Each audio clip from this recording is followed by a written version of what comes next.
Okay, question number 5, he deals with anachronisms.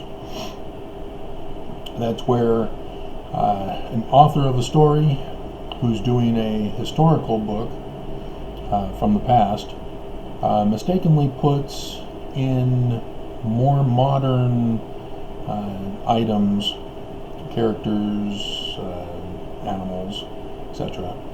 in the story, so that the narrative is incorrect. If you're familiar with the Mormon who writes the Tennis Shoes Among the Nephites series, that's a perfect example. Although that involves time travel,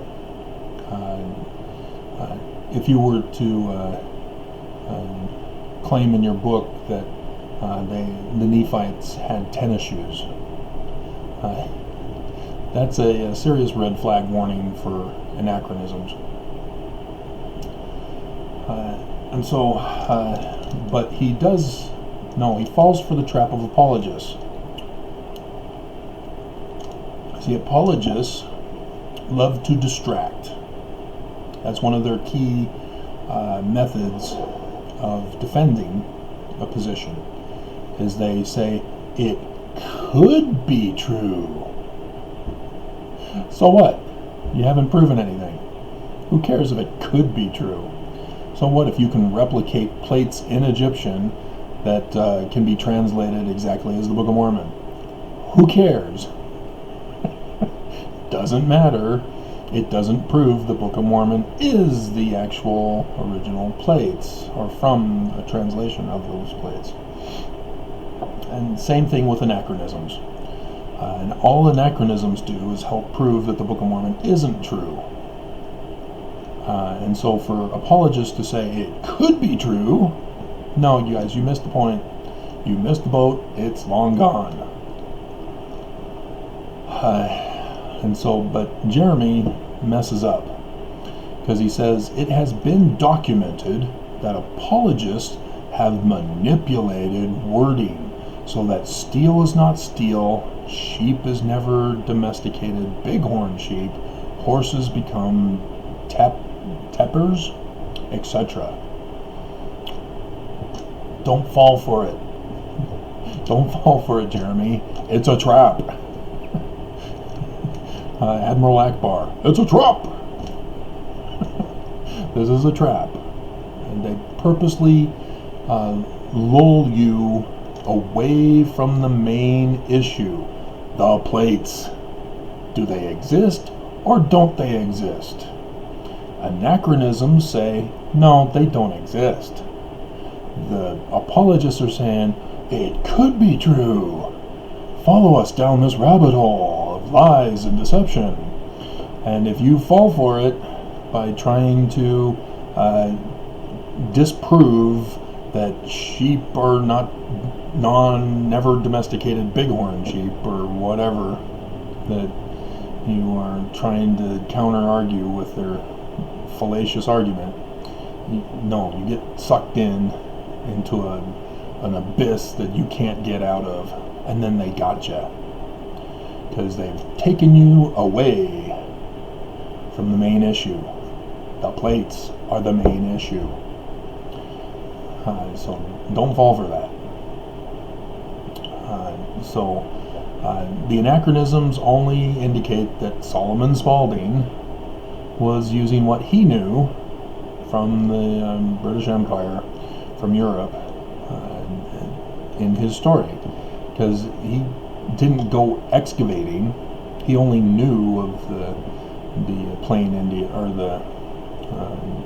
Plain Indians, whatever they're called, and so he was just telling the story using the geography of the area to tell his story. That's what authors do. They write fiction tales,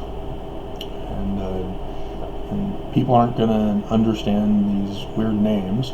Joseph Smith does. He uses a plagiarized book, but nevertheless, it's actually not Joseph Smith. It never was Joseph Smith. Joseph Smith had nothing to do with the actual writing of the Book of Mormon. Did you know that? Again, apologists will take you down the rabbit hole of lies and deception.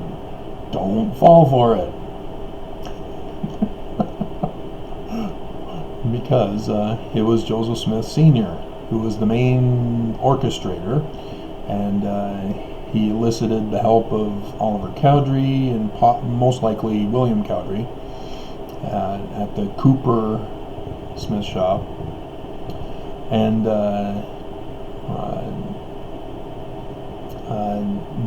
they arranged with Sidney Rigdon, even though Joseph Smith was the one who knew Sidney Rigdon from his days in Pennsylvania. Please, Dad, don't beat me. I know Sidney Rigdon. I had to listen to the song, not just put it on the theme music. Just hilarious. I crack myself up. I'm the funniest person for myself. I'm the smartest person for myself. I'm the best looking for myself. I'm a legend in my own mind. That comes from some other source. Don't use me as the quote for that. I just don't know where it came from. I'm sure I could Google it and find out immediately. Let's do that. Probably Ron Burgundy. Let's see, who said I am a legend in my own mind? Clint Eastwood. Yeah, alright. You're a legend in your own mind. Good old Dirty Harry. Okay. Did we cover everything for anachronisms? Yeah. Christian scholars are trying to pull the stunt of, we've solved the time-date crisis of the Bible. No, you didn't. Well, all they did was, with the anachronisms, they just moved the timeline to fit the anachronisms. Problem solved! No. You just established the date for the author. That's all you did.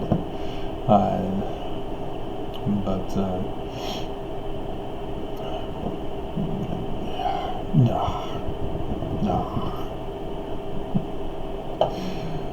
I think that's it. So don't go down the rabbit hole.